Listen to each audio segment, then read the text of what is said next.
9 o'clock. I'm going to ask if we stand for invocation and pledge of allegiance. And we have Pastor Hall here with us this morning to give the invocation. Thank you, Pastor. Good morning. Let us be in an attitude of prayer. Gracious God, we give you thanks for the opportunity to be here this morning. We give you thanks for the opportunity to serve. May the work that we do here be for the common good. May the words that we raise and may the concerns that we raise be for everyone of Washington County. We pray this in the spirit that hovered over the waters of creation, which have brought us here to this very day. Amen. Amen. I pledge allegiance to the flag of the United States of America and to the republic for which it stands, one nation, under God, indivisible, with liberty and justice for all.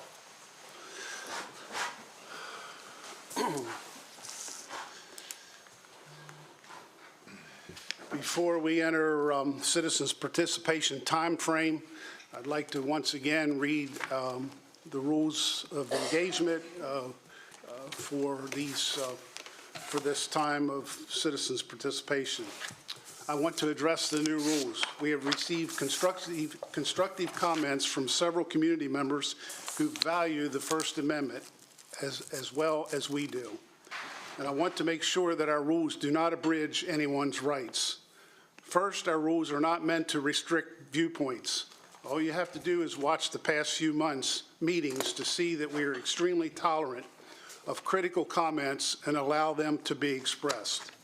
At the same time, preservation of order at public meetings to ensure that the meetings can be efficiently conducted is a legitimate government interest.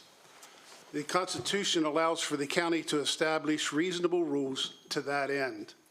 Our new rules are reasonable and viewpoint neutral, because of all of them have the single objective of preventing actual disturbances at the meetings. All viewpoints are welcome. All we ask that speakers maintain a conduct, volume, and tone that does not disrupt the meeting. I am quoting here from federal courts that have addressed this issue. It is well established that a citizen addressing a city governmental body in a limited public forum may be stopped from speaking if the speech is irrelevant or repetitive, or disrupts, disturbs, or otherwise impedes the orderly conduct of the council meeting, so long as the speaker is not stopped from speaking because the moderator disagrees with the viewpoint he or she is expressing. We will conduct ourselves accordingly. Regarding profanity, it is settled law that reasonable restrictions on profanity that disrupts the meetings are constitutionally valid restrictions.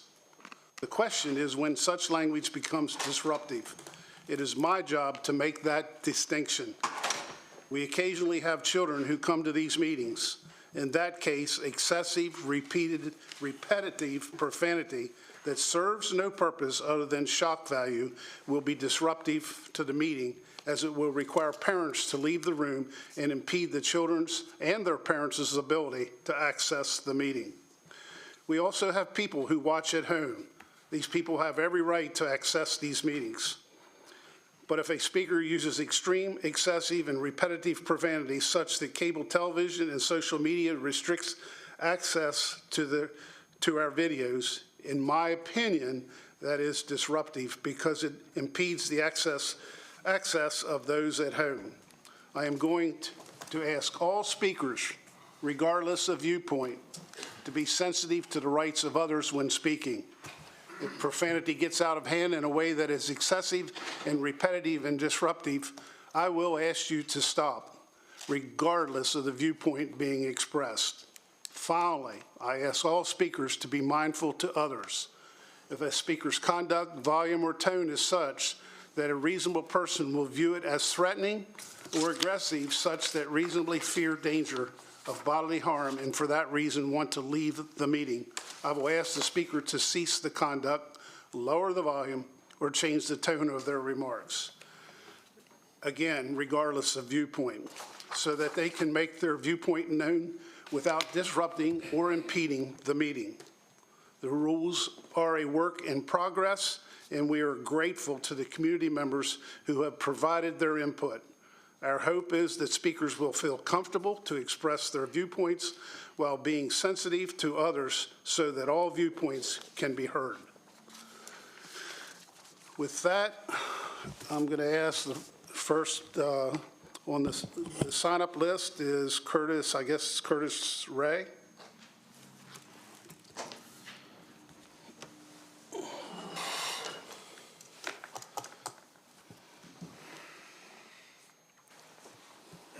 My name is Curtis Ray. I'm from Hagerstown.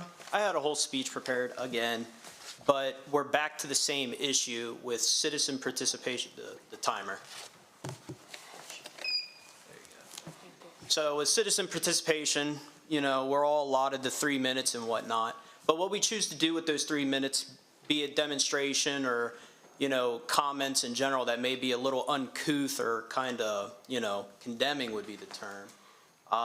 You have full authority to make that determination, it seems, and it just goes to show that if you give people full authority over something, they will go over that gap and abuse it.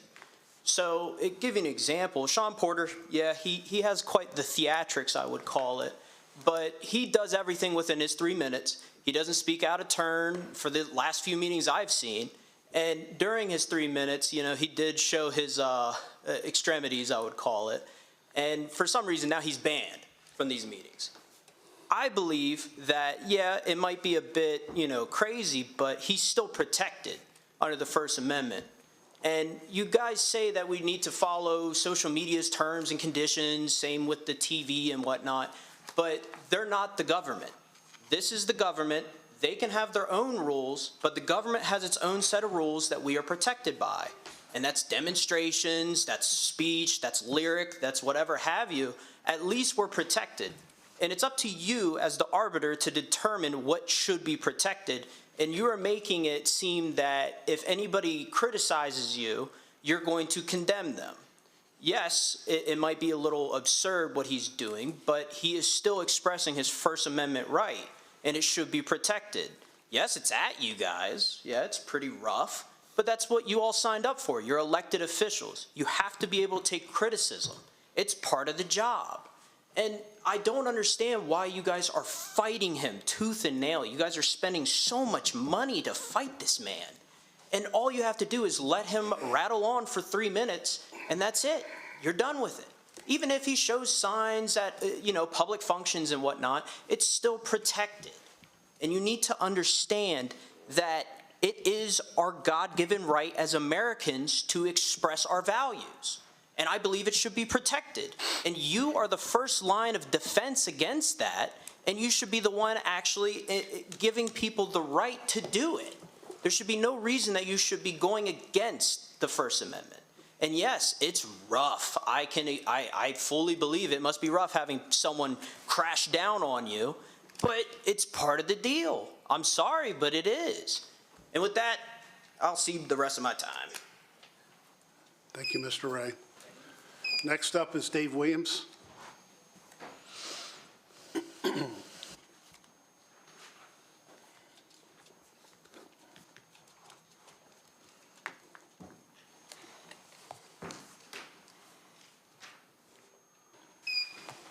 morning, Commissioners. Over the last several weeks, you've made changes to your citizen participation policies, and for the most part, your recent changes have been making things better. So I thank you for that. The Board of Education, on the other hand, is proposing changes to their public comment policy, which is going to make things worse. The Board of Ed is proposing a change to policy KD, their public comment policy, that requires speakers to sign up in advance no later than 4 o'clock on the day before the meeting. Currently, signing up in advance means signing up before the meeting starts, and it's encouraged, but it's not required. With this proposed change, if you don't sign up 24 hours in advance, you're out of luck. No more comments from people who had not planned to speak in advance or were too busy to sign up by the arbitrary deadline. This proposed change will definitely stifle public comment. Hopefully that isn't the intent from the Board of Education. In addition, previously the Board of Ed moved public comment to the end of the agenda, making it impossible to speak about agenda items before they're discussed or voted on. There is an opportunity, however, to address both of these concerns. So for people who are listening or people in the room, what you should do is email today the Washington County Board of Education at boe@wcps.k12.md.us and tell them that you oppose changes to policy KD that require public comment speakers to sign up 24 hours in advance. Tell them to keep the current language, which encourages speakers to sign up in advance, but does not require it. In addition, tell them to add language to policy KD requiring public comment to come before old business and new business so citizens can talk about agenda items before they're discussed and voted on. Thank you for the changes you've made so far. Thank you, Mr. Williams. Next up is Jeremy Tyndall. Can you start my timer, please? Before you start it, since this is part of the regular meeting, I'm going to pull out my sign now. Just to remind you of the First Amendment. That's all it is. Sorry, it's a little rudimentary, but I didn't have time to do it. I didn't decide to do this until this morning, so that's why I didn't get a fancy one done. Just going to read off this real quick, because it does say, can't have a sign larger than 12 by 24 unless it's part of a display or visual aid used in connection with a presentation of regular business to the board. I think speaker's comment is part of the regular business of the board. By the way, I forgot to say, as required, I'm Jeremy Tyndall. I'm from Hagerstown, Maryland. I hate that this is all everybody talks about. This is actually a really simple solution. The most important speech to stand up for is a speech that you don't agree with. I've told you guys before, I don't agree with Porter's speech. And Commissioner Barr, to you specifically, I really hate that you went through what you went through with the stuff with your mother. I'm not going to harp on that because I know you don't want me to bring that up too much, but I think that's too far. I agree with that. However, a $10 million lawsuit isn't going to solve it. That language has already been ruled on by the Supreme Court. Everything you guys are doing, I've already told you this, is only escalating the situation. Porter used to hate Jenkins. Porter used to do signs about Jenkins too. Finally, Jenkins gave him an opportunity to actually feel like he's been heard. When we come in here, most of the time we don't feel like we're heard. Y'all just keep doing what you're doing. I'm actually feeling like I'm being heard because y'all are giving me eye contact and listening for once. But usually y'all just keep doing what you're doing, and that's all Porter wants. I went and had a conversation with him. What's your goal? Why are you here? He told me. He said, honestly, I thought I was done coming to these meetings. He said the only reason he started coming to Washington County Commissioner meetings is because he wanted to get the school board out. He accomplished that, and at the meeting that he thought was going to be his last meeting here, y'all discussed these rules of decorum, which, by the way, I don't remember. I'll have to go back to the meetings. I don't remember y'all taking a vote on these rules. I don't remember much public conversation except for a long time ago, so that doesn't seem right to me also. But what I'm saying, Porter can go to a city council meeting and talk calmly because he feels like he's heard. Taking out trespass orders with the OAG's office has already said you can't do that. It's a violation of the Open Meetings Act. You can kick him out of a particular meeting that he's being disruptful in, if he is, but during his time, he can't really be disruptful. So although he didn't come today, there's already been confirmation for the OAG's office that he could come here and not get arrested. Just stop feeding into it. Stop escalating things. Switch everything back to the way it was and we're all good. Thank you, Mr. Tyndall. Next up is Jill Katz.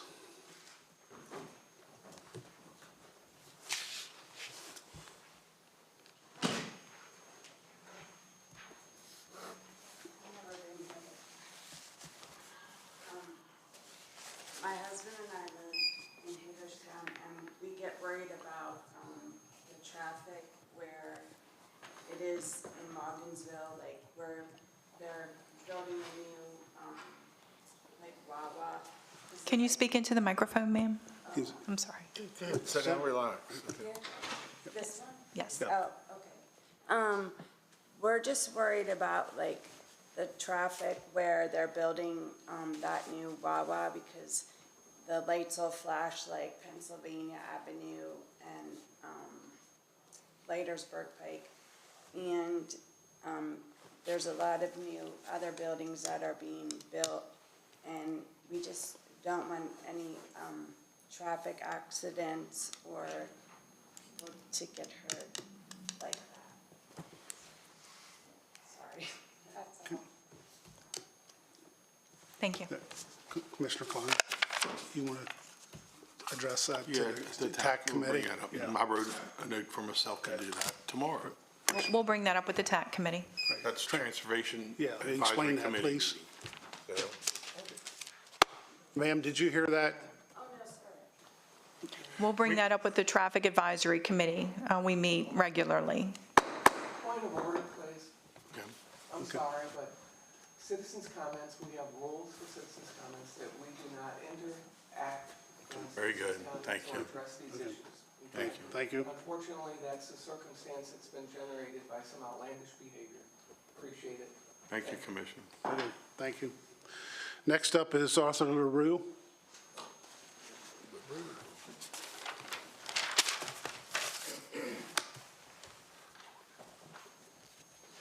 Morning.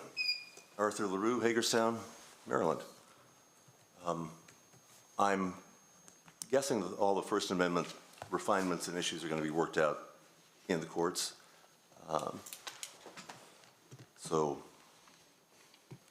we'll see what happens. A couple times I've come and talked about county financing or county funding that comes from the federal government. I was particularly curious what part of the county budget might be affected if the freeze that the president instituted in January, I believe, if that came back. And I thank you, Commissioner Harvey, you did tell me the numbers are out there in plain sight, and I did find those numbers. I'm going to have to get some help interpreting them from somebody who knows finance, though, because it looks like it's either $2 million or $16.4 million that would be at risk. I'm assuming that freeze is not going to come in this year, but given the fact that the president and Mr. Musk seem to be closing new agencies every day, I'm assuming that some of those agencies might affect the county budget. And I hope you all are keeping an eye on that, planning for what may come. Thank you. Okay. Thank you. That is this participation sign-up sheet this morning, and with that, we'll take a recess until 10 o'clock.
It is 10 o'clock, and I'm going to ask if we stand for invocation and pledge of allegiance.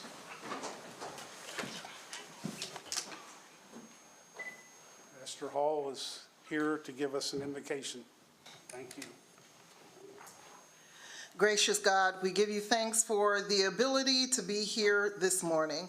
We ask a blessing on our county commissioners.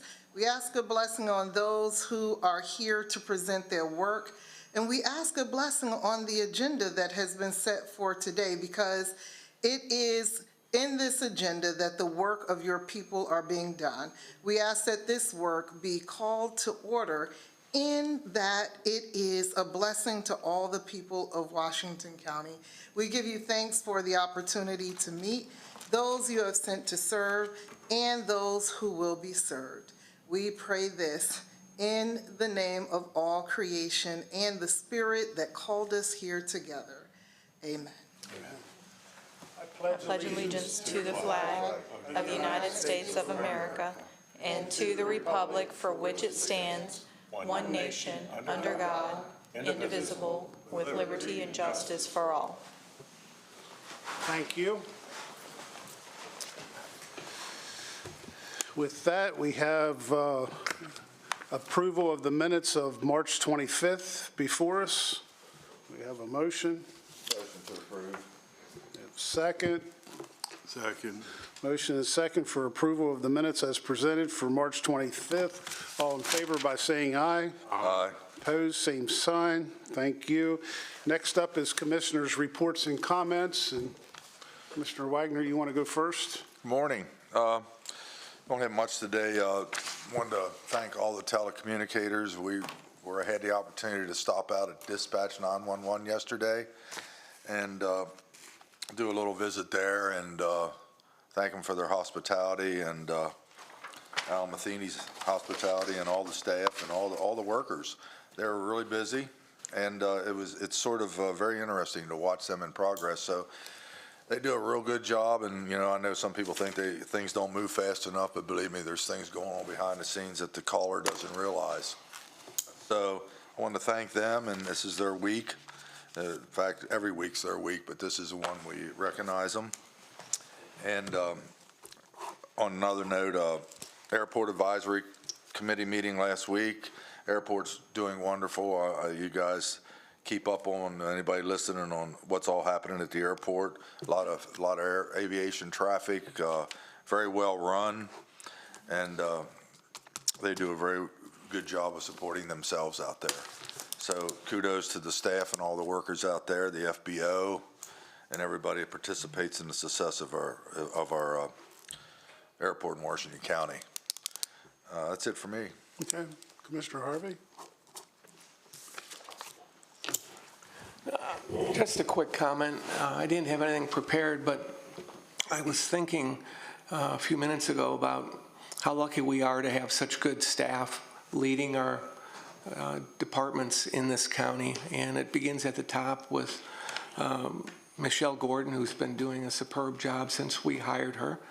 And I think that's probably one of the best decisions we've made in the 2+ years that I've been on the board.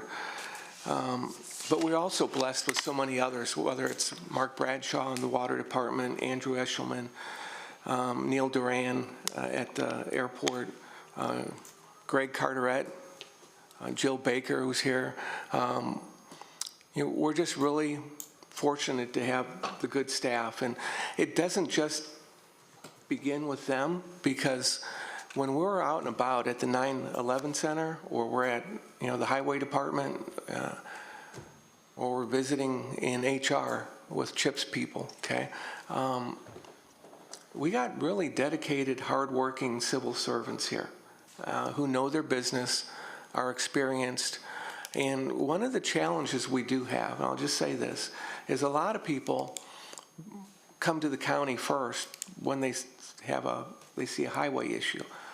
Quite often, it's not our road. It's a city highway, Hagerstown, or it's a state highway. Same thing goes it says Washington County Health, but we don't run the health department. We don't actually run the county library system. But people come here looking for answers first. And that's part of, what we do is we redirect and we do to try to find answers. Whether it's a state highway issue or not, or some other issue, we work through the rules of the game as established by the state and the federal government, and then our own ordinances. And the people that make that happen day in and day out, are the permanent staff here, okay? We're an elected body, but they're the ones that do the real hard work. And so I just want to say thank you. I know all 4 commissioners here really appreciate what you do. Thank you. Thank you. Mr. Klein? I will chime in and agree with you, from our leaders at staff level to down to the individual employee who's doing the grunt work. 14, 15 years ago, I was told by former President County Commissioner Greg Snook, you're any good as your staff are, and I think we're pretty good because we have a pretty good staff at all levels. So thank you, Commissioner Harvey, for recognizing them, especially on the week that we're recognizing our 911 telecommunications people, of which many of us were right at the 911 center having lunch and thanking them personally. One thing I want folks to recognize is these dispatchers are first responders. They're often taken for granted that they're not part of the team that arrives at a scene, but without them, some of those first responders won't have the correct information. And one of the things that I've learned is when these first responders are asking you 2 or 3 times the same question, help is already on the way. They're following a protocol to make sure you got the right address, the right description, and relaying that people while you're talking to them. So don't become impatient when they're asking you the question 2 or 3 times. They're just making sure they have the accurate information to better serve you. So again, I thank all of our telecommunications specialists. I appreciate your hard work. The other night, I attended a ceremony at the Williamsport Library and Memorial Library to honor the 90th anniversary of 14 Williamsport High School kids who were killed in a train wreck at a crossing in Rockville, Maryland. There's a book called Rockville Tragedy. If you want to really read a book about the true grit and the drama of a town, how they united after 14 kids were killed in this train wreck. It also triggered national legislation by President Roosevelt, I believe, to put the railroad crossings and signals across America. Very poignant ceremony. A lot of folks there were related to many of these folks. So I want to thank the library system for recognizing and honoring those those 14 kids on the 90th anniversary of their accident. I also attended Sharpsburg Volunteer Fire Department open house for homeschool day. Often homeschool kids don't get a chance to see the fire apparatus and the firemen. And I was down there by noon. They had over 100 homeschool kids who had attended, and there was more walking in as I left. So thank you for Sharpsburg for including the homeschool kids in an event. And then last Tuesday, I went to the Hancock Town meeting where the commissioners I presented a plaque to Clarence Pryor for his 100th birthday. He was a World War II veteran, Navy veteran. He was overwhelmed with the recognition, and his family were very appreciative of that. So and thank you for the opportunity for Hancock Town Council to allow us to participate in that honor. And then on Saturday, I was a guest judge for judging food. What do you think of that? 4 scout troops from South County. My other judges were Mayor Long and Mayor Weaver, and we judged the preparation of food by 4 scout troops. There was an appetizer, an entree, and a dessert. And I must say, I was well impressed with not just the quality of food, but it was called the Scout Dutch Oven Contest. And the winner of the competition was to receive a Dutch oven. But what was more impressive, as they presented the food, each scout was asked to tell their name, what they liked about scouting, and describe the food. Folks, when you see 4 scout troops and they're well prepared with that type of leadership, all's well with America. We just hear too much of the bad news. Scouting is training those young people to be leaders and disciplined. So I was very happy to be a judge in that. But the most important thing was not just the food. It was the skills that I saw that were being taught to those young folks. And then I want to Remind everybody, Wednesday, April 16th, up at Clear Spring High School, there'll be a discussion by the state from 5 to 7 p.m. on the closing of the bridge at the Speedway. I recommend anybody who's interested, please attend that meeting and get the complete and accurate details on what that construction of that new bridge will be. Commissioner Barr, that concludes my report. Thank you, Commissioner Klein. So the real story is, did you eat too much the other night? Yeah.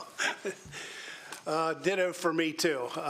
What makes it enjoyable to come in here every morning and see the staff that comes to work for the county, we are blessed. We are absolutely overwhelmingly blessed. It's enjoyable to work with each and every one that's here and those that are out currently working. It just, it makes our job more enjoyable and pleasant to be around. The camaraderie, the professionalism. There's no doubt in my mind that Washington County is overwhelmingly blessed with the staff that we have and all their hard work and dedication. So I too say thank you, thank you, thank you. A number of things I have. One night last week, I attended the Clear Spring High School Drama Club. They had a Neil Simon's The Odd Couple play. It was what was called the female version, and it was amazing to see high school students at a local high school perform. It's such skill and fortitude, memorization. I asked one of them, how in the world do you memorize that much? And they started to laugh and said, well, that's just what we do. So it was hats off to the instructors, the teachers, the principal, and all the students at Clear Spring High School. And if that wasn't enough, if you had an opportunity to once again this year to go to the Barbara Ingram Once Upon a Mattress play the last 2 weekends, it was 2.5 hours of what I would match up to Broadway. It was absolutely incredible. The costumes, the choreograph, the whole thing, time with the music, it was just professionally done, not one miscue, and it was just phenomenal. The dancing, the singing, again, the costumes, the performance was just spectacular. And hats off to the students and the instructors there at Barbara Ingram. They never fail. Year after year after year, they do such a phenomenal job. And I'm pretty certain that some of the students that will eventually graduate from Barbara Ingram probably have a pretty good career ahead of them. So, also last week, I attended a Maryland Department of Public Safety and Correctional Services and the Western Maryland Reentry Task Force had a symposium at First Christian Church. It was 4 hours long, and it was attended by folks from around the state, many which are part of the judicial system, and I think some law enforcement were there, and public assistance packages were handed out. As you may or may not know, that with the local prisons just south of town, when a lot of these incarcerated individuals are released, they're taken to the gate, they're handed an envelope with $50 in it and basically told good luck. And so whether we like it or not, many of them are stuck in this area, and so these services are trying to do everything they can to find them stabilization, a shelter, a job, and reentry back into society in an honorable and dignified way. So it was well attended and very much needed in our community. I'm sure there's a number of other things, and I know that I've talked to a couple of our delegates and senators. I think they're taking a deep breath and glad that sine die happened last week, and hopefully things will calm down and we'll find out where we're at both structurally and fiscally with our budget. I'm looking at our county administrator, and I think we're still trying to figure out where the 90-day legislator left us as we continue to process our budget. We'll have an update on the 29th. It's not quite a $10 million shift in cost. However, there is a significant shift in cost, so we have to rebalance the budget. Yeah. Well, quite frequently in my travels, people are coming up and they're very concerned, or, how much is it? What are you going to do about it? And I'm like, we're still working on that. So with that, a couple things were mentioned here, but the upcoming events is quite lengthy. We got a public meeting regarding the detour on Route 40 over the Conicajig Bridge. That is tomorrow night. The Teacher of the Year Chamber event is Wednesday night at 5 p.m. at Fountainhead Country Club. That's always a nice affair and honoring the teachers in our community. Grand opening for Bon Appetit Thursday, April the 17th at Maryland Avenue, which was years ago, the old timers may remember as the Corsi's Restaurant. April Chamber Bash is Thursday, the 17th also, and that is at the Family Heritage Trust out on Downsville Pike. Earth Day tree planting event is next Tuesday, April the 22nd, and that is up at Penmar Park.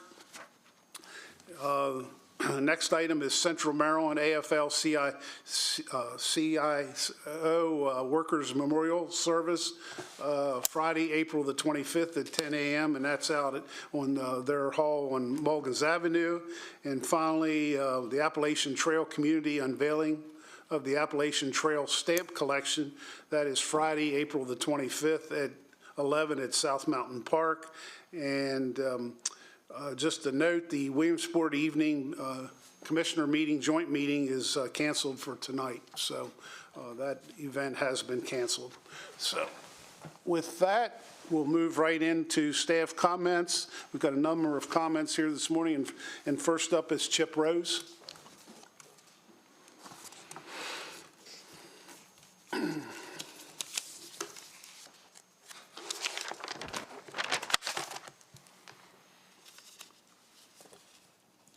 Good morning, Commissioners. Chip Rose, Director of Human Resources. I have two housekeeping items for you this morning. The first one, staff is seeking approval to offer a transitional contract for Colonel Pete Lazich. The contract will be effective from July 1st, 2025 to December 31st of 2026. This would allow for consistency and continuity with Brian Albert's appointment as the sheriff. The staff is requesting the contract salary be based on Pete's previous salary of 2025, which was $83.13 an hour. Motion to approve. We have a motion. We have a second. Second. Okay, we have a motion and a second for approval as submitted. All in favor by saying aye. Aye. Opposed? 4-0. Thank you. Thank you. The second item, staff is requesting approval to reclassify a caseworker position in the state's attorney's office. The current position is a grade 8, step 16, and the new position, which is a digital evidence technician, is a grade 10, step 1. Despite the differences in the grade, the reclassification will actually save the county $15,413 annually. Motion to approve. Second. Okay, we have a motion and a second for approval as submitted. All in favor? Aye. Opposed? Same sign. 4-0. Thank you. I have, thank you. Thank you, Chip. Next up is Karsten Aaron's grant applications.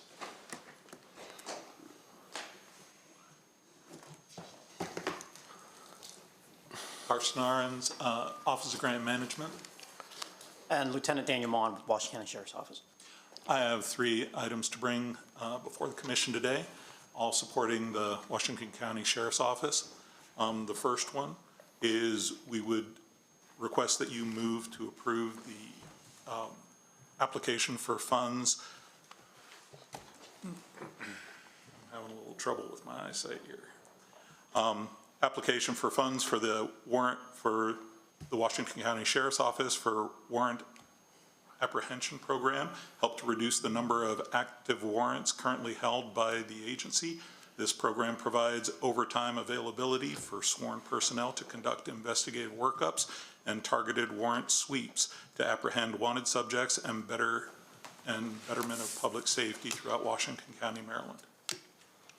The funds that will be requested are $49,980. Motion to approve. Second. Okay, we have a motion and a second for approval as submitted. All in favor by saying aye. Aye. Opposed, same sign, 4-0. Thank you. The second one is move to approve applying for funding awarded for the Domestic Violence Unit Program FY26 in the amount of $29,500. The purpose of this award is to provide overtime funding for training and certified records personnel to enter protective orders into the meters NCIC within the CJIS mandated 24-hour time frame. Ensuring the protective orders are entered into requisite system is vital to public safety as they prevent respondents from purchasing firearms and ensure the law enforcement can take appropriate action if contacts allude to a violation of the order. Motion to approve. Second. We have a motion and a second for approval as submitted. All in favor? Aye. Opposed, same sign, 4-0. Thank you. And the third one is we move to approve the application for funds awarded for the FY25 Police Recruitment and Retention Grant Program from the Governor's Office of Crime Prevention, Youth and Victim Services in the amount of $48,980.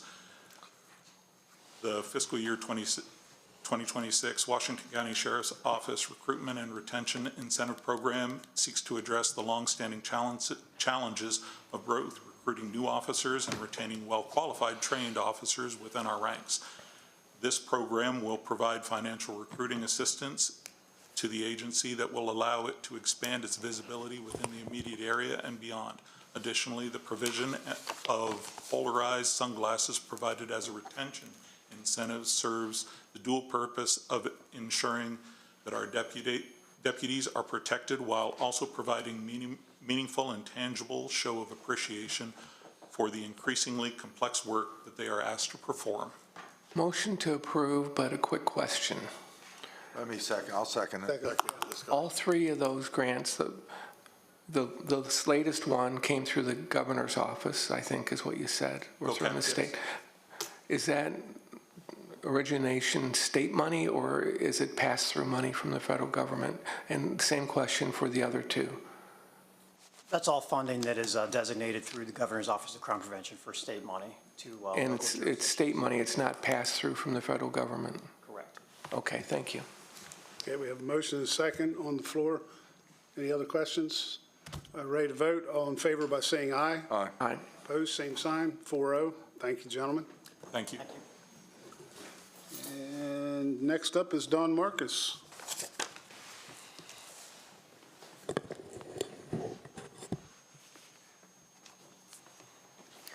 Dawn Marcus, County Clerk. Good morning, Commissioners.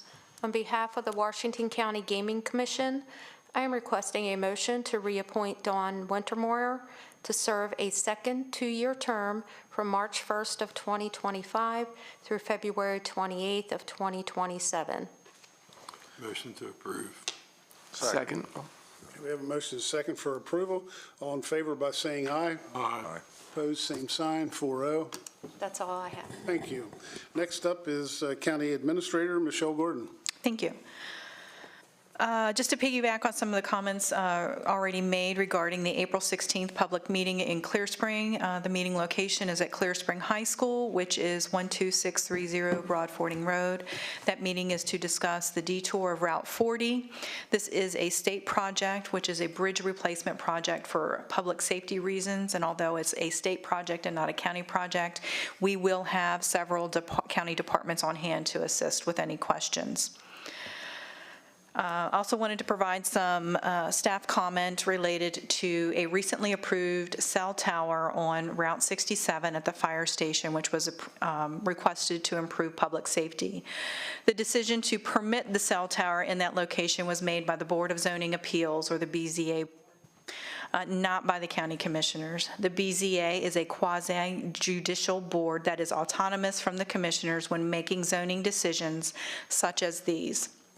The public hearing was held on April the 2nd, 2025, and the public comment period has closed. A decision was made on that April 2nd meeting to approve the location of the cell tower. The Board of County Commissioners were not involved in that decision and by law cannot overturn or interfere with the final decision. Citizens have the option of appealing the BCA decision to the Circuit Court for Washington County. Also wanted to thank our 911 telecommunicators during 911 Telecommunication Week. Our public safety staff on the front line assist residents and anyone who is in need of service. They are the first people to provide that assistance. They're often unseen, and although they aren't seen by those in need, they are the voice on the other end of the line who provide instructions and life-saving information, and I'd like to thank them again for their service. I have 2 letters of support that I'd like to get a consensus for. The first is a letter of support for USMH. They are seeking grant funding for engaging families in early learning through the Maryland Elevate 4 fiscal year 26 grant project. This will provide inclusive early learning programs for 3-year-old children. They are not seeking any funding from the county at this time. I just need a consensus. Yeah, I'm okay. Okay. Okay, the second letter of support is for USA Softball. It is, or to USA Softball. It is for the 2027 USA Softball Eastern National Girls Fast Pitch Tournament. The Hagerstown Girls Softball Tournament here locally is seeking consensus or support from the board to host that fast pitch tournament here locally in Hagerstown at various parks throughout the county. They're not asking for funding from the county at this time. Yes, I'm okay. I'm okay with that. Okay. I'm not sure if this has already been mentioned, but our next meeting is April the 29th, and that's everything that I have. Okay, thank you. With that, we'll move right into our agenda items. First up, under tab 1 is Adequate Public Facilities Ordinance, APFO, Mitigation Request, Elmwood Farms, Section 5D.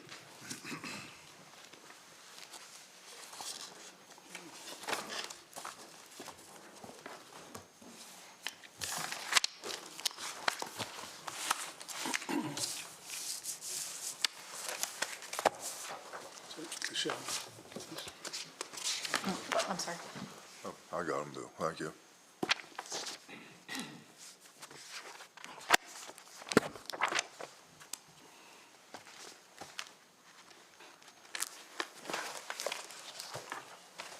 Thank you for hearing this third and final request for your discretionary authorization to use an alternative mitigation contribution as a means of addressing school adequacy for Elmwood Farms, Section D. Can you state your name, please? Yes, William C. Wantz, attorney, 123 West Washington Street. With me, John Della Valle and Jim Fitzgerald. They're the developers who are making this housing community possible. This is the same land area that was originally platted and approved in 2005. The number of units has increased by a net of 12, and we're asking for alternate mitigation on those remaining lots. The Section D consists of 19 lots total. There were 7 lots eliminated when overall Section 5 was reconfigured. In the handouts that I passed out, we provided some information. Some of this is in response to a staff report that we received late last week. So what you'll see, if everyone has a copy, the first section indicates that this is a revised preliminary plat. Although this has been given a different plat number, it's the same land, the same zoning, and the same proposed development. But times have changed. 20 years ago, in 2005, when this preliminary plat was approved by the Planning Commission and enabled us to do this grandfathering with the alternate mitigation contribution to address school adequacy, the lots were bigger, and the lots were less expensive. And this was based on those standards. Today, there's a market, and in order to address that market, which is how houses get sold, people are looking for smaller lots. They're not looking to pay more for a larger lot, and I think this is very supportive of positioning and extending this and adding the additional density, making up for the sale receipts from larger lots and spreading out those potential profits among a larger number of smaller lots. Of course, those of you who have been in the real estate and development professions understand that typically a developer takes the profit on the last lot sold. And that's the case in this. This development went through a series of challenges: the failure of the previous developer of the property, the foreclosure sale of the property to the current owners, and the 2007 recession, the rising, changing interest rates, and the lack of inventory of housing in Washington County generally. If you look at the handout, you'll see the layout of Section D on that. That's the first graphic after the cover page. And as I said, it's the same land. We're not adding anything. There'll be no further sections. And if you page through these, you'll also see on the next title page, you previously approved sections B and C, 5B and 5C, February 27, 2024, and September 7, 2024. The minutes so indicate. Going to the next topic, the sections that are pertinent to your decision and upon which your two previous approvals are based are set forth here. On page 16 of the ordinance, there's an exception for the APFO pool adequacy requirement that allows you to refer to section 9A, and a natural see that under A14 in the middle of the page, in order to protect developers with developments that have already been commenced and money invested, the authors of the revision of the APFO allowed developments with preliminary plat approval prior to July 1, 2005 to take advantage of this opportunity. As you may note from the materials submitted with our agenda request, there was an approval of the preliminary plat for all of the acreage in this Elmwood Farm development shown in the February 2005 minutes. Those are on the next page, titled from 2005 Preliminary Plat Approval Minutes. You'll see here that the focus was on the assistance of developers who had projects ongoing when we did this, when the changes to the APFO were enacted. Previous plats showing that this was part of the original and the previous replats of Section 5 into Section 5C and 5D are shown. Divisions have changed in Maryland as of sine die, and the governor has signed the legislation to replace divisions with planning principles. And among those, I think one of the foremost is the range of housing densities, types, and sizes to provide residential options for citizens of all ages and incomes. These investors and developers are certainly acting consistently with these visions that will take place and become effective October 1. Also, mix of housing, quality housing types and affordability options to accommodate all who want to live in the state, certainly serve the state's purposes and objectives. And new development, most importantly, responds to changing markets and conditions. We certainly have had a changing market in Washington County since this plat was originally approved in February of 2005. Finally, the proposal is consistent with the housing element of the proposed Plan 2040 in many aspects. This almost reads like a script for this particular development and how it should be allowed to be concluded under the exception provided for plats this old. I think this is probably the oldest pending development plat in Washington County. They're asking for a motion to approve the APFO mitigation request for Elmwood Farms, Section 5D subdivision plat. The original plat, though, is no longer valid, right? No, we Simply- believe it is. It was assigned a different number because it was believed by someone, I don't know where in the staff this idea originated, but that somehow this was an approval of the density, and the density was a limitation on the, what I'll call the grandfathering provision in 9.3A. However, there's nothing in the legislative history, nothing in the law itself that either creates a maximum density or a minimum density. There's nothing that would prevent this from evolving over time with changing conditions.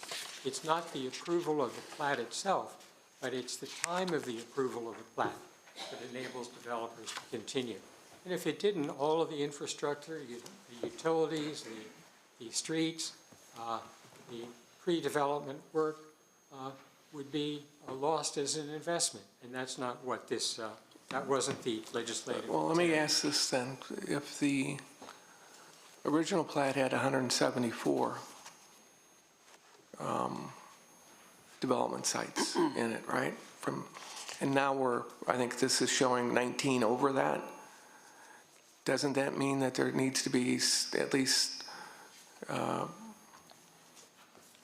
more rigorous application of the APOF mitigation strategy?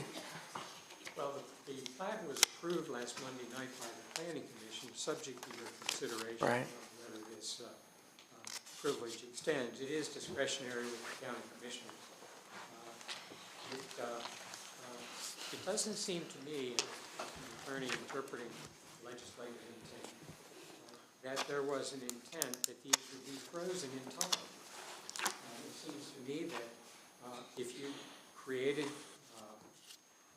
larger lots and charged, adjusted for inflation, adjusted back to inflation, of a higher cost, that it wouldn't hit today's market. The bulk of the market, and I've been a real estate broker since 2001 in our family real estate practice. And we're seeing it on the ground. We have a low inventory. These developers can help to remedy that. I don't think this was meant as a density limitation, but that's the way that some members of the staff have interpreted it. The Planning Commission, I wasn't there to meet, but this was approved, I understand. But I'll just follow up then, but the question is, the implication or the impact of the density going up, the impact is actually on the schools. And if you got a school that's already at 120% of capacity, every time we do something like this, it's going to add to the challenge of the school district. And I think that's where the mitigation strategy for the school and the costs that we're asking the developer to bear, that's what we're looking at more so than the issue of the 2005 plat versus the current plat and the real estate dynamics you were just addressing. But in the reality of this situation, I agree with you in principle, it's like a drops in the teacup problem. Yeah. But here, Fountain Rock is not going to be the school that the first student from this Section 5D goes to. There will be a phasing in. Obviously, the site work has to be initiated and completed to fruition. I understand that the preliminary approvals of the new school to replace Fountain Rock is well underway. we think that there is currently, as indicated in the Planning Commission approval, an abundance of empty desks. I'll give you the figure. It's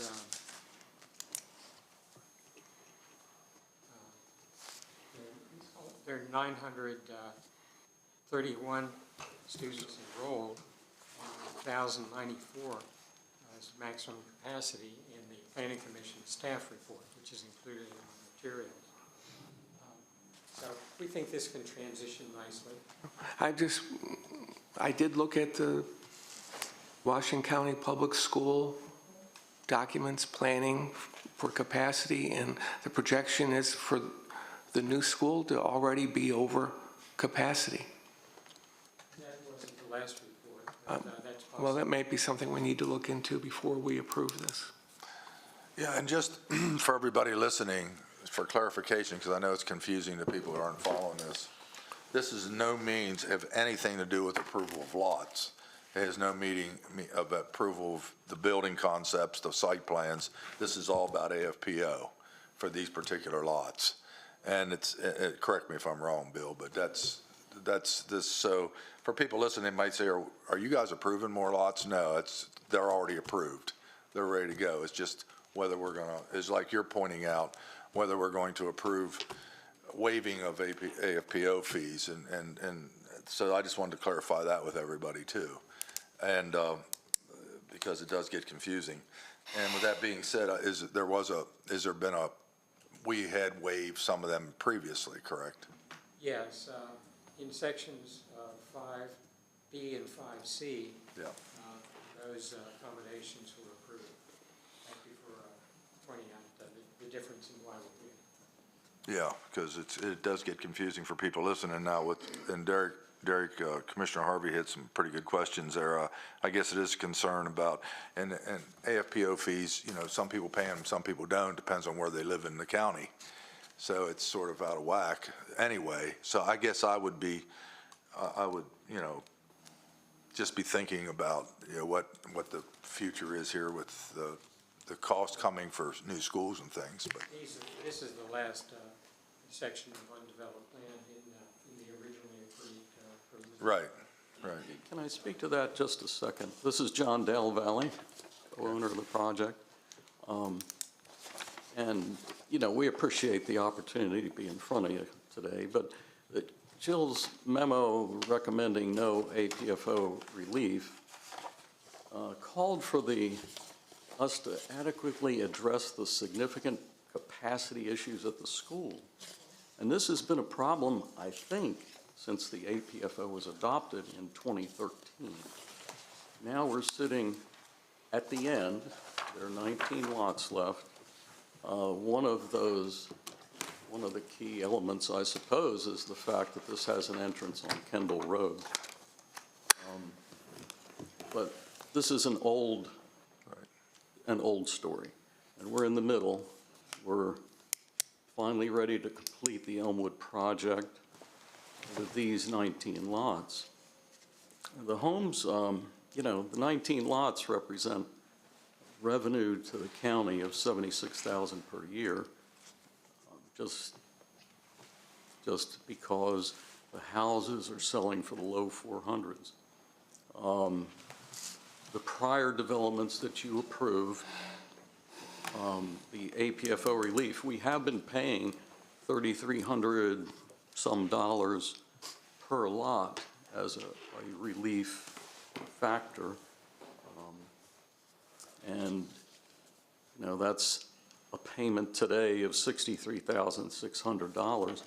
But if this is not approved, then we cannot develop the lots because they are not really saleable. So what is the dollar and cents for these 19 lots? If AFPO fees were waived, what is the dollar and cents for these lots? Well, the dollars and cents. I mean, how much revenue would not be paid for AFPO if we did? What's the alternate contribution? What's that mean? Well, the APO contribution is $63,600. Okay. If that's the contribution. That is the contribution. They calculated it 2 years ago when you first addressed this with Section 5B. And I just wanted to point out some of the things that staff mentioned in their memorandum for those that are listening right now. Fountain Rock Elementary School is currently over 120% state-rated capacity. Now, they have a bunch of portable buildings, which gives them additional capacity, but their state-rated capacity, they are over 120%. With the addition of 9 students from this section of the development, capacity will increase to 128.1%. In accordance with the APFO, they are required to provide mitigation plan to the commissioners that adequately addresses the impacts the development will create. At this time, the developer no longer meets the criteria of having a preliminary plat that was approved before July the 1st of 2005 because they've increased the number of lots. Preliminary plat PP 04006 was approved for development of 174 lots, and to date, they have already created 175 lots. The extra lot came from a replat and split of 2 previous sections. Section D is a request for an additional 19 lots above the 174 lots that were approved in 2004.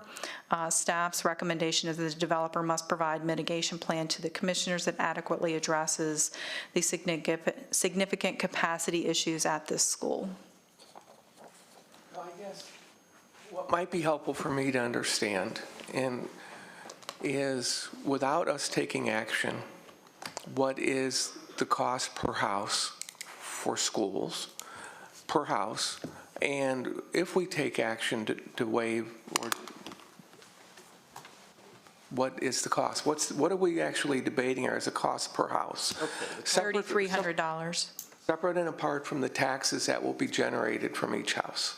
It's $3,345, I think it was, for the APFO fee. I'd like to at least bring up a couple other points, and that is, to not build this is to not build the egress out to the Kendall Road. But we have also significantly contributed to county revenues in the process, I think, because we paid over $300,000 for an off-site water line that the prior developer had not done as part of sections 1 and 2. That was something we took care of. To not approve this means that we cannot really develop the lots. The budget for, well, let's talk in terms of what we have spent already toward the county. We have direct expenditures to the county of $309,000 in the time period 21 through 24 for various fees and as well as APFO payments that have been made as part of that. And of course, we have a final completing budget on these lots, believe it or not, of $1.8 million just to complete those lots. That includes $180,000 to complete a widening of Kendall Road. And all that is understood and appreciated, and it's part and parcel of development. But let me ask this question a different way so I understand it. I don't want to dwell on this too long, but if you're saying that the additional cost per house is, let's just say $4,000, $4,000 added to the house on a basic 30-year mortgage is what kind of an increase? I don't know. It's what is it, $10 a month or something to pay for the school as the mitigation? I don't think that keeps one from being able to market or sell the house, if you look at it from that perspective. I can't argue with you on that. Okay, yes, sir. I was just curious of what you're saying, that the additional contribution that we're going to make for the schools is not important. They can go without it. We just keep the land where it is. It's not a question of the affordability of the homes. Somehow that's absorbed either from our point of view, from a sales price or the builder's sales price. It has to be at a level that is affordable for whomever the purchaser would be. And with these interest rates, they're a little bit different. Given that previous sections of this development have continued to exacerbate the capacity issues at this school, the staff at this time does not support an alternate mitigation plan. I just wanted to make sure that we convey that information to the board and to the public.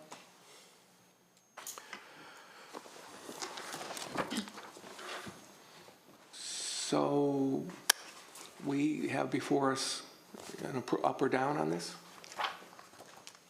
And the additional cost seems to be minimum. I don't think it affects the marketability. It does impact the amount of money that we actually get into the school fund. But there are property taxes that are going to come from this property that contributes. But at the end of the day, you're still going to have a new school that's already going to be busting at the seams. Now, that's not your fault from a planning perspective, and I guess they could go back and look at. But the lots will never be developed. It's not a question of money. Well, would the lot not be?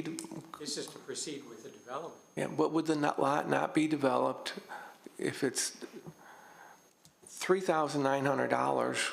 $3,300. Pardon? $3,350. Is on a 30-year mortgage, it's not much from the buyer's perspective. But these lots can't be approved to sell to the buyers. That's the problem. That's the dilemma. So the money shakes out from the decision of whether or not to allow this last section of 5D to proceed. Well, this gentleman just said that he would, it doesn't impact it.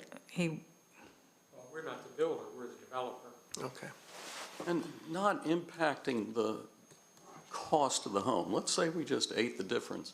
It's fine, but without the APFO approval, we do not develop the lots because we cannot sell them.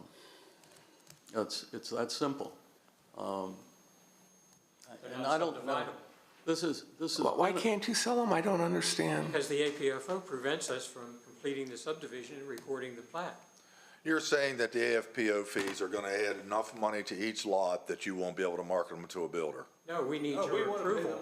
We need your approval to satisfy the condition. We're willing to pay the money. We paid in the section right before this. We think it's a really nice subdivision too, by the way. Well, I'm confused now. Commissioners, the issue and what Mr. Watts and his clients are asking for is to be granted permission to make the mitigating payment of $3,340 per lot. Without the board's approval, then as Jill references in her memo, additional mitigation steps beyond just the payment are going to be required, and that is. And what are they?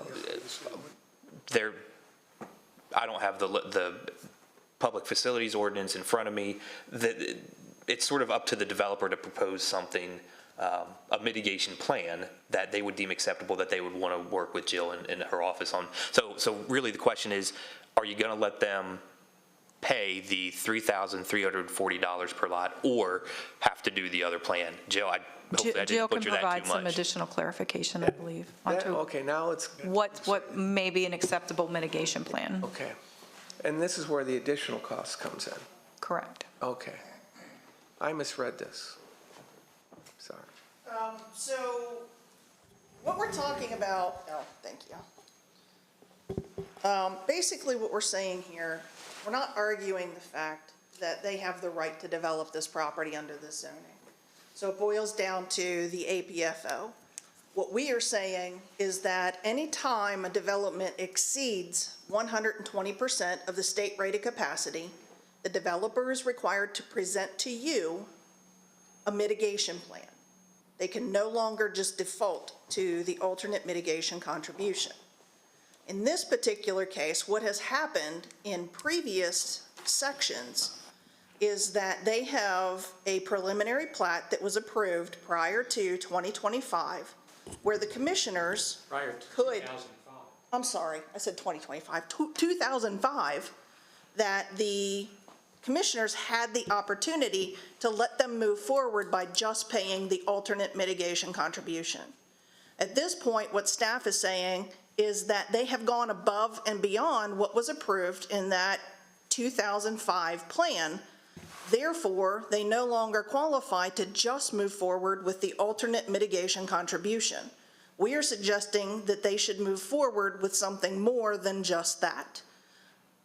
What was mentioned here, so there's different methods by which they can do that. It's up to the developer to present that and for you to approve.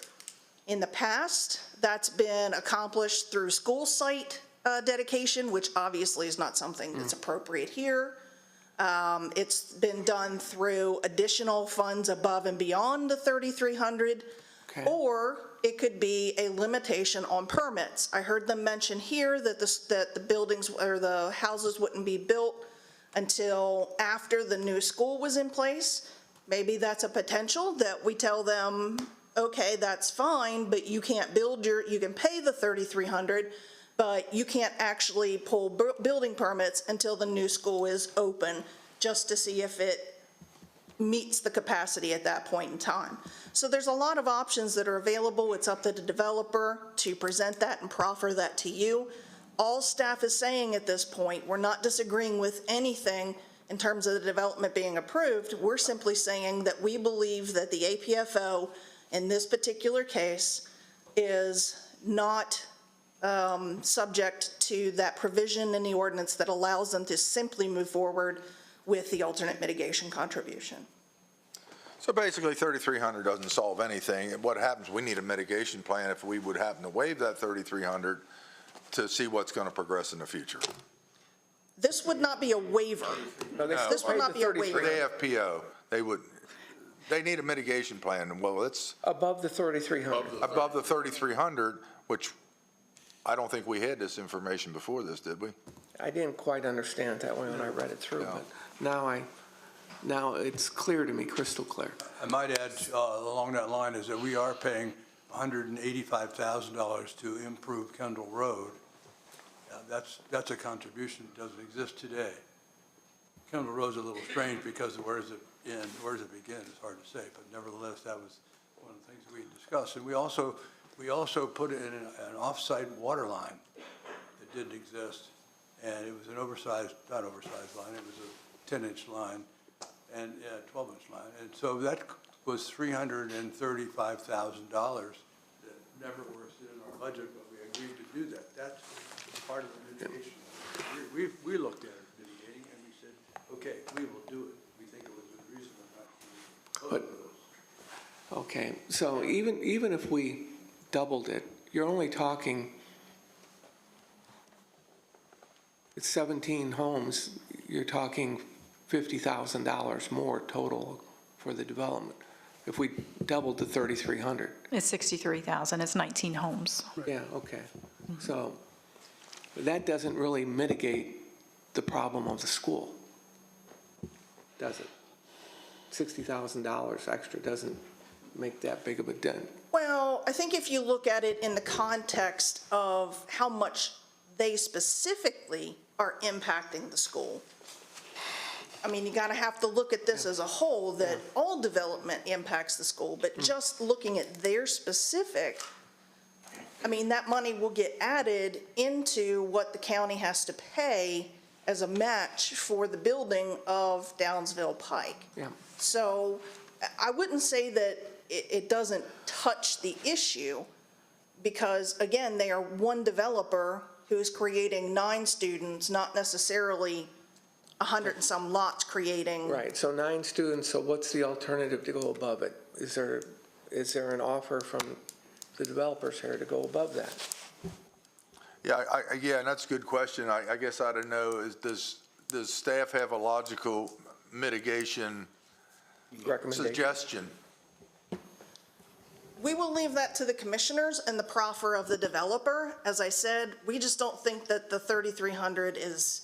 That's a good answer, by the way. I mean, like I said, I mean, it could be additional funds, or So in that's this an option, particular case. additional funds. Or in this particular case, if they don't intend to build prior to the school being opened at Downsville, you could take that as a proffer that basically says, that's fine, we just won't accept any building permits until that school is open for students. So a couple suggestions might be more money, or you can't build till we figure out how much the capacity of the new school will be, et cetera, et cetera. Okay.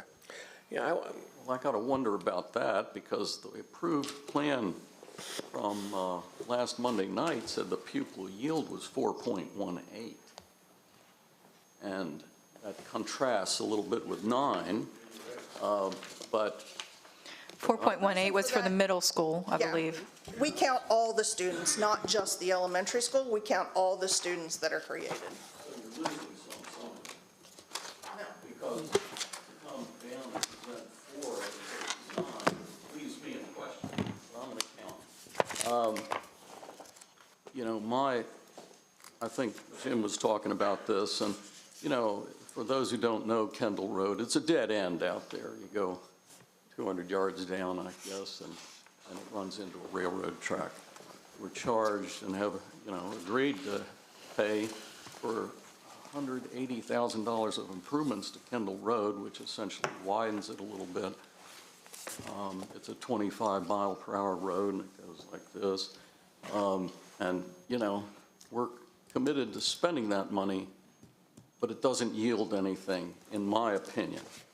You know, if you want to move that over to student housing, school mitigation, I'm happy with that. But, you know, we are at the tail end. This would be a bad place to stop, frankly. Right. And I'd like to have it done this year. And I think, from my point of view, I'd want to probably the staff prepare me every option available for mitigation. I think we know most of them, but does anybody want to weigh in on that suggestion? You know, there could be some things we're missing here on, I'm not saying I'm opposed to it. I'm just saying I need more information, I think. Okay, so let's bring this back at a future date. We'll have staff prepare some potential options and work with the developer to come up with some options for that mitigation, and we can bring this back in a few weeks.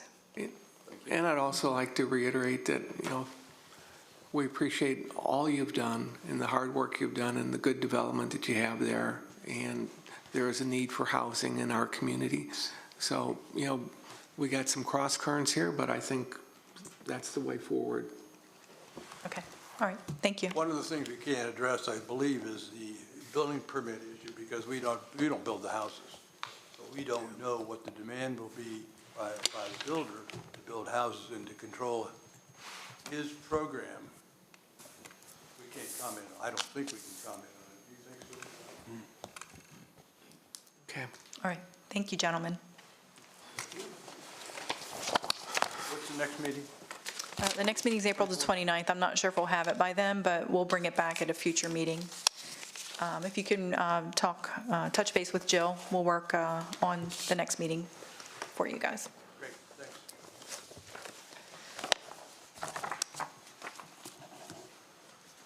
thanks.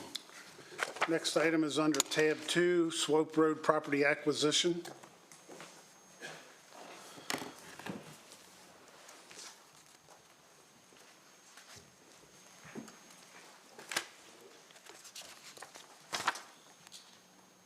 Good morning, Scott Hobbs, Director of Engineering. I'm here to recommend the board approve the option agreements for partial property acquisition and conveyance of existing right-of-way, including fee simple and easements for 21410 Swope Road, and approve an ordinance approving said purchase and to authorize the execution of the necessary documentation to finalize the acquisition. An option agreement has been executed for 240 square feet fee simple area and 1,663 square feet of easement area, and this is for a culvert replacement project on Swope Road in Boonesboro. Any questions? Motion? Motion to approve. Okay, motion and a second. All in favor of saying aye? Aye. Opposed, same sign, 4-0. Thank you, Scott. Next item under tab 3 is construction bid award, pavement maintenance and rehabilitation program, FY25 chip seal applications, contract number MS-PMP-314-28. Thank you. I recommend the board award the bid for the pavement maintenance and rehabilitation program FY25 chip seal application contract to the lowest responsible bidder, Russell Standard Corporation of Fayetteville, Pennsylvania, for the amount of $1,362,145.30. which includes the option to extend the contract for a period of up to 2 one-year extensions. This project was advertised in the Herald Mail, on the county's website, and on email Marketplace Advantage. 2 bids were received. The bids have been evaluated, and the low bid is in order. The pavement maintenance and rehabilitation program involves chip seal applications, double chip seal treatments, patching, and permanent pavement marking. The contract follows standard SHA, State Highway Administration provisions for monthly liquid asphalt price adjustments. This project is an 80 consecutive calendar day contract with an anticipated notice to proceed in July and completion in September 2025.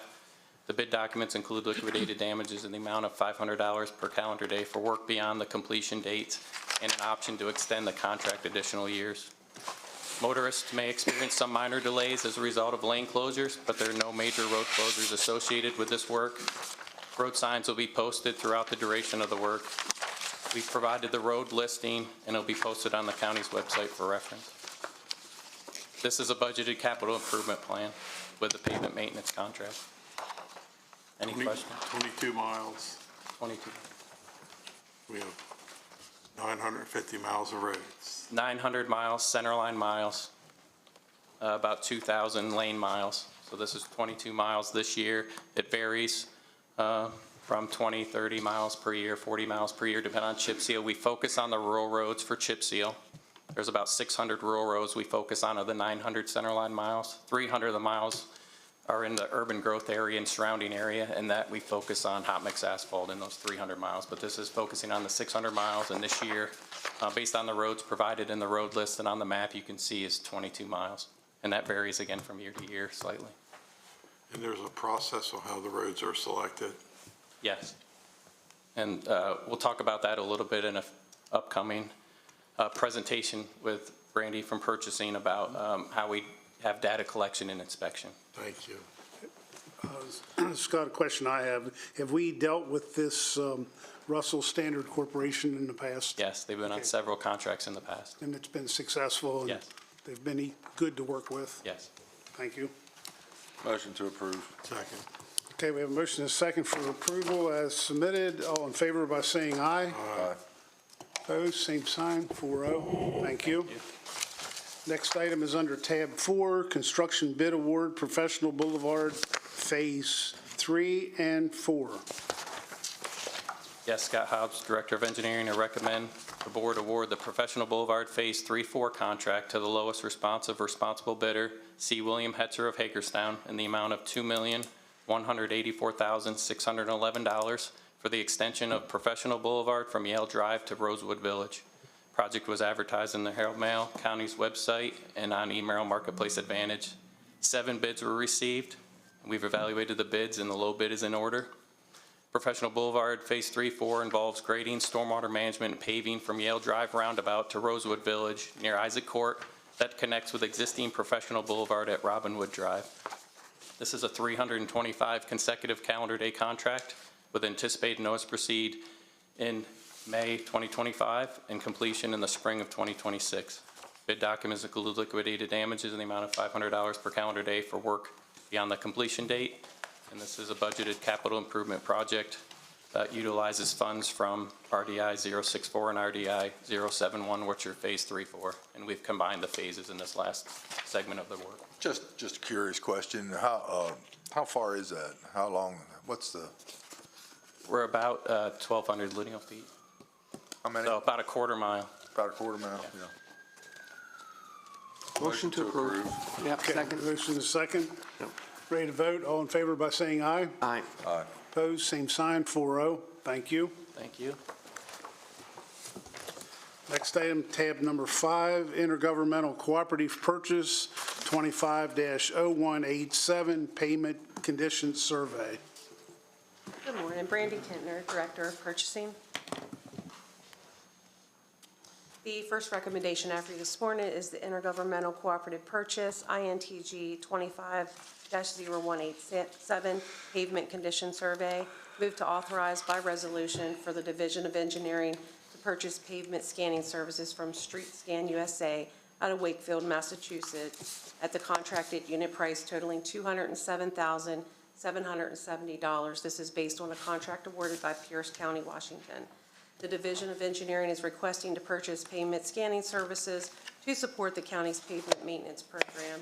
The pavement maintenance program involves pavement preservation, repair, and rehabilitation. Obtaining road survey information is a valuable part of the program in determining the pavement condition, life cycle costs, and priorities for approximate 900 miles of inventory. The Code of Public Local Law of Washington County provides that the Board of County Commissioners may procure goods and services by entering into a contract awarded by another jurisdiction as long as we follow the same terms and conditions of that contract. There is funding available in the department's capital improvement budget, RDI 024. And back to Commissioner Klein's question, this goes into the road survey with the pavement condition, the life cycle costs, the priorities. That's all evaluated with this data collection and evaluation. It's one of the important steps in the preservation. So there's a method to our madness, so to speak. Right. Thank you. Motion to approve. Second. Motion and second. Ready to vote. All in favor by saying aye. Aye. Opposed, same sign, 4-0. Thank you. Tab number 6, bid award PUR 1728, cellular remote monitoring for pump stations. Randy Kentner, Director of Purchasing. Mark Bradshaw, Director of Environmental Management. The next recommendation after this is the bid award PUR 1728, cellular remote monitoring for the pumping stations. Move to award the procurement for the cellular remote monitoring and control system for the Department of Water Quality to STH out of Frederick, Maryland, for a total lump sum of $210,740. This award is contingent on the approval from the EPA. The contractor shall furnish a cellular remote monitoring and control system. All equipment is to be factory assembled, wired, and tested prior to shipment. The water quality personnel will be installing the SCADA units to each pumping station. The invitation to bid was listed on the State of Maryland's eMaryland Marketplace website, the county's website, the local newspaper, and the new online bidding site for Washington County. 23 companies downloaded the document, and we did receive one bid. The county has a congressional award that will pay 80% of the equipment cost up to $200,000. This EPA grant will pay $168,592. The remaining $42,148 will be county funds from the department's capital improvement budget. Hey, Mark, what did we do before this? Another curious question. We have a SCADA system, but it's having some issues, so it's time to upgrade it. Okay. Motion? Motion to approve. Second. We have a motion and second for approval as submitted. All in favor by saying aye. Aye. Opposed, same sign. Thank you. Next item is under tab 7, intergovernmental cooperative purchase 25-0186, fire training tower. Randy Kentner, Director of Purchasing. Kevin Lewis, Division of Emergency Services, Public Safety Training Center. The last recommendation is for the intergovernmental cooperative purchase, INTG 25-0186. It's for a fire training tower. Move to authorize by resolution for the Division of Emergency Services to purchase a fire training tower from WHP Training Towers out of Grandview, Missouri, based on its proposal dated April 1st, 2025, for a total proposal price of $1,608,582.75. We're also asking for permission to use another jurisdiction's contract that was awarded to Sourcewell. The Division of Emergency Services is requesting to purchase a training tower to support the county's fire, police, and emergency services training program that takes place at the Public Training Center. The Code of Public Local Law provides that the Board of County Commissioners may procure goods and services through a contract entered into by another government entity as long as we follow the same terms, conditions, and pricing of that contract, and we are doing so with this contract. Funding is available in the department's capital improvement budget for this purchase. Motion to approve. Second. Okay, we have a motion and second for approval as submitted. All in favor? Aye. Okay. Opposed, same sign, 4-0. Thank you. Yep. Next item under tab 8 is bid award PUR 1732 grinder pumps for the Department of Water Quality. Good morning, Karen Bakener, buyer in the purchasing department. Joe Moss, Deputy Director of Engineering for Water Quality. The recommendation we have for you today is bid award PUR 1732 grinder pumps for the Department of Water Quality. Move to award the procurement of 60 Liberty grinder pumps and 52 Liberty control panels to the responsible bidder, BT Plumbing Supply Incorporated of Finnsburg, Maryland, for a total sum bid price of $123,436. This procurement is to replenish the inventory on these pumps to satisfy contractors' requests for installation. Previously, the county installed E1 grinder pumps to serve the residents of Washington County. E1 no longer offers rebuild kits for our model of pump, thus requiring us to replace the aging E1 pumps. Liberty manufactures a retrofit system that can be installed into the existing E1 tank without any modification. Whether it is a residential, commercial, or industrial application, Liberty provides a wide applicability of retrofit pump packages. The invitation to bid was advertised on the State of Maryland's eMaryland Marketplace Advantage website, the county's website, in the local newspaper, and on the county's new electronic bidding site. 48 persons or companies registered or downloaded the bid document online, and on April 2nd, 2025, the county accepted bids. 14 bids were received.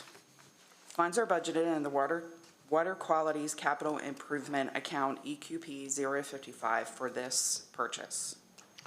So basically, we're a victim of not being able to secure parts to make what we have work. Well, we're trying to standardize on one manufacturer now. Yep. We've been doing that for years, so it'll take a long time. Over 3,000 units out there.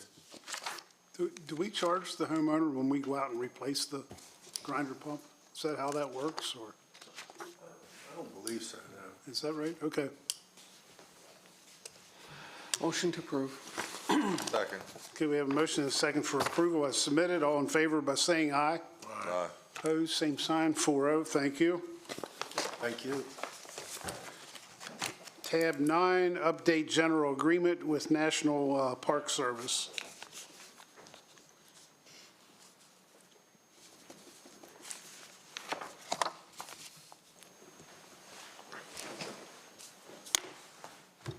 Good morning, Commissioners. Jamie Dick, Deputy Director of Public Works, Parks and Recreation.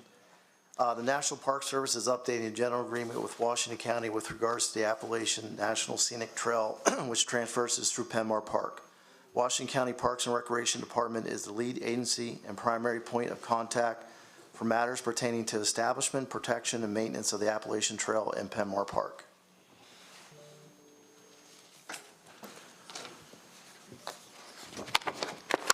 Motion to approve. Second. Motion is second to approve as submitted. All in favor by saying aye. Aye.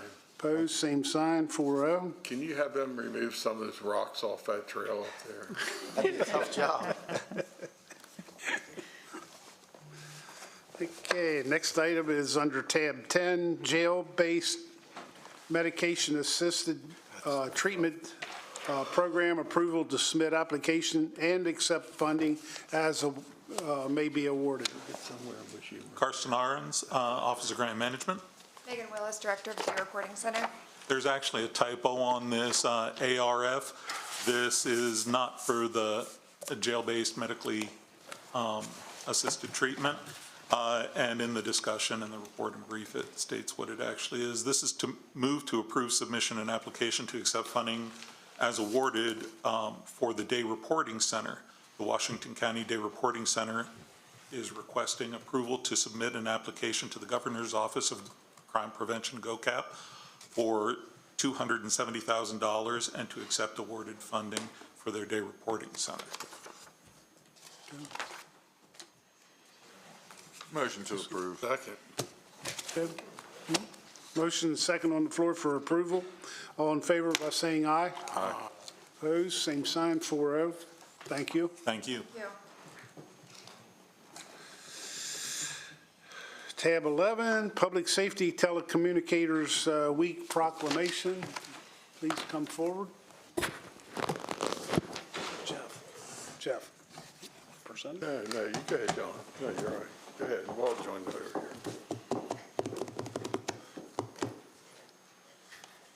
Morning. Good Alan morning. Matheny, Director of Communications and Emergency Management. And we have staff with us today. Anything else you want to? Oh, Share with I'd us? just like to thank our telecommunicators, take this opportunity to recognize the hard work they do. They don't get seen a lot, but they are truly the first responders. They're the ones that take the call, that send the people. That's how the help gets there. So it's a wonderful opportunity to take this week and do that. And thank you all for coming out yesterday, and they really did appreciate that. Yeah, they do a wonderful, I've had the opportunity to call you guys at least 4 times in the last 2 years, some for family, some for friends, and they do a great job, so. I have a personal testimony.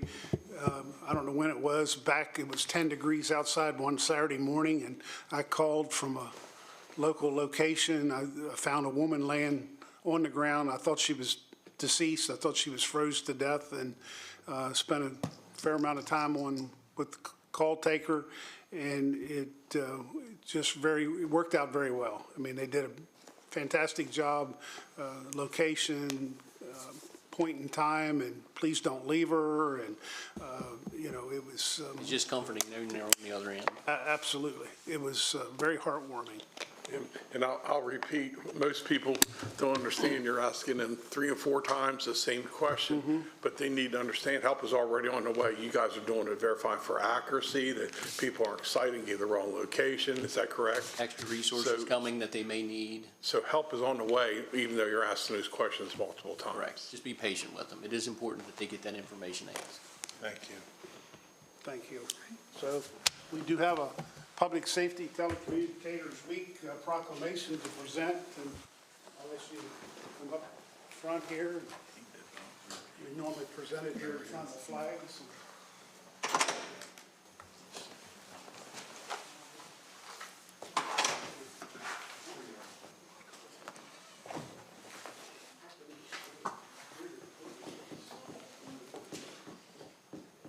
On behalf of my fellow commissioners, it's my pleasure to present this proclamation, Public Safety Telecommunicators Week, April 13th through the 19th. Whereas emergencies that require police, fire, or emergency medical services can occur at any time. When an emergency occurs, the prompt response of police officers, firefighters, and paramedics is critical to the protection of life and preservation of property. And whereas the safety of our police officers, firefighters, and paramedics is dependent upon the quality and accuracy of information obtained from the citizens who contact our emergency communications center. And whereas public safety telecommunicators are the first and most critical contact our citizens have with emergency services, and public safety telecommunicators are the single vital link for our police officers, firefighters, and paramedics by monitoring their activities by radio, providing them information, and ensuring their safety. And whereas public safety telecommunicators of Washington County have contributed substantially to the apprehension of criminals, suppression of fires, and treatment of patients, and have exhibited compassion, understanding, and professionalism during the performance of their job in the past year. Now therefore, we, the Board of County Commissioners, Washington County, Maryland, hereby recognize April 13th through the 19th, 2025 as Public Safety Telecommunicators Week in honor of the men and women whose diligence and professionalism keep our county and citizens safe. Presented this 15th day of April, 2025. Congratulations.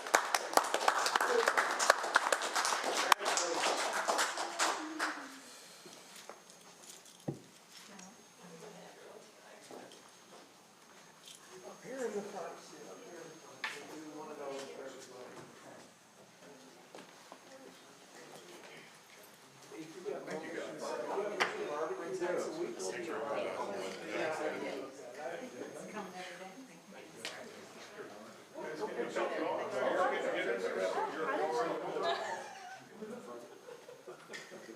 You're in a hurry.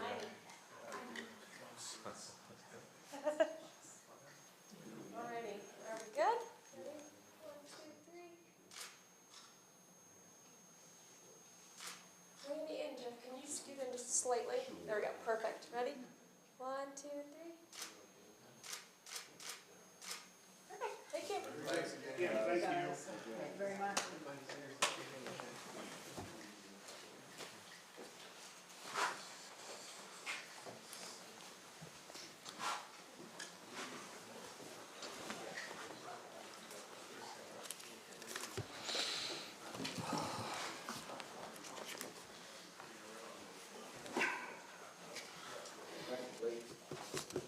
that's it, right? Okay, Motion to go in closed session? okay, All in favor? closed session. Thank you. All in agreement? Aye. Everybody, okay, we're going in closed session.